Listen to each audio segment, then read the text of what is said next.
কোন একটা মাজারে দেখছিলাম যে একটা কুকুরকে বেঁধে একটা পুকুরে ফেলাই দিয়েছে, কুমির এসে তাকে খেয়ে ফেলছে।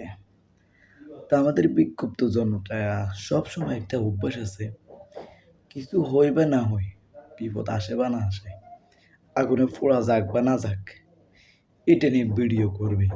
এটা আমাদের দেশে এখন প্রচলিত আইন হয়ে গেছে, যেটা সবাই দেখে বা যাইলে বা ভিডিও করে, যে ভিডিও ভাইরাল জিনিস বড় হতেছে।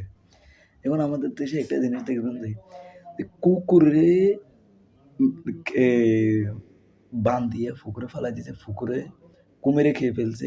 এটা নিয়ে সোশ্যাল মিডিয়াতে তোলপাড়, যে মানুষ কীভাবে এভাবে, হ্যাঁ ঠিক আছে, মানুষ কীভাবে একটা প্রাণীকে, অবুঝ প্রাণীকে বান দিয়ে দিচ্ছে। মানুষ নিকৃষ্ট জাতি হয়ে গেছে, এটা মানা যায়। একটা প্রাণীর এইভাবে করা দরকার ছিল না, এটা তীব্র নিন্দা দেয়। এদেরকে আইনের আওতায় আনা হোক, এটা দেন। যে একটা জিনিস ভাবেন যে একটা কুকুরের জন্য যত মায়া হয়েছে না, একটা মানুষের প্রতি মানুষের অত মায়া নেই। কেন বললেন যে পৃথিবীর শ্রেষ্ঠ প্রাণী হচ্ছে মানুষ, পৃথিবীর শ্রেষ্ঠ প্রাণী মানুষ। ওই মানুষ একটা মানুষকে মেরে ফেললে একদিন মনে রাখে, দ্বিতীয় দিন আর এত পোস্ট হয় না। এই যে ফেসবুকে তোলপাড় চলতেছে আজ 2-3 দিন ধরে, এই যে আমাদের একটা ওসমান হাদি ভাই হারিয়ে ফেলছি, কয়েকদিন মনে রাখছে, এখন কি আর মনে আছে? এখন কি বিচার চাইতেছে? কেউ চায় না।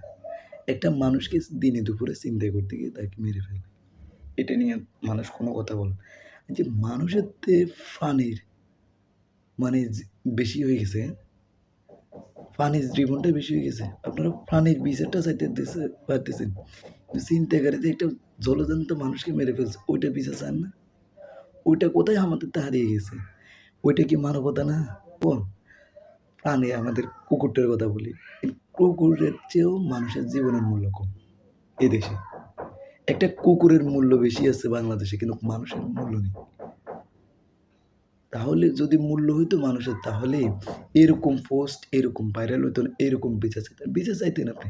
একটা ছিনতাইকারী থেকে যখন একটা মানুষ মেরে ফেলে, তখন বলতে হ্যাঁ এটার বিচার চাই, এটা নিয়ে আওয়াজ তুলি, এটা নিয়ে আওয়াজ তুলো না। কিন্তু কুকুর, অবুঝ প্রাণী, এটাকে মেরে ফেলছে, এটার জন্য আমরা বিচার চাই। পানি সম্পদ মন্ত্রণালয়ের পক্ষ থেকে আমরা বিচার চাই। একটা মানুষকে যে দিনে দুপুরে মারে, ওইটার বিচার কে চাইবে?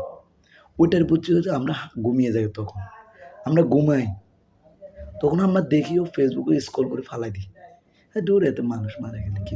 কিন্তু একটা কুকুরের চেয়েও মানুষের জীবনটা বেশি।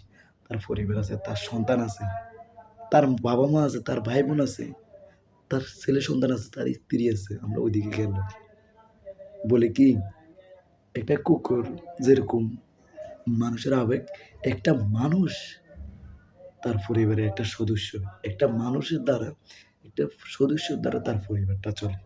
ওই পরিবারের যদি সদস্যটাই না থাকে, ছিনতাইকারী থেকে রক্ষা না পায়, মানে আমাদের কত ইমোশন, কত স্যাড, কত স্ট্যাটাস দেখি। কিন্তু একটা মানুষকে মেরে ফেললে অতটা স্ট্যাটাস দিই, যতক্ষণ দেখি যে কুকুরের মারার পরে এত স্ট্যাটাস। শেষ পর্যন্ত কুকুরের বিচারটাও চাই। এদিক দিয়ে আমরা যে যারা ছিনতাইকারী থেকে রক্ষা পায় না, তাদের বিচারটাও চাই। দিনে দুপুরে মানুষ হত্যা করে।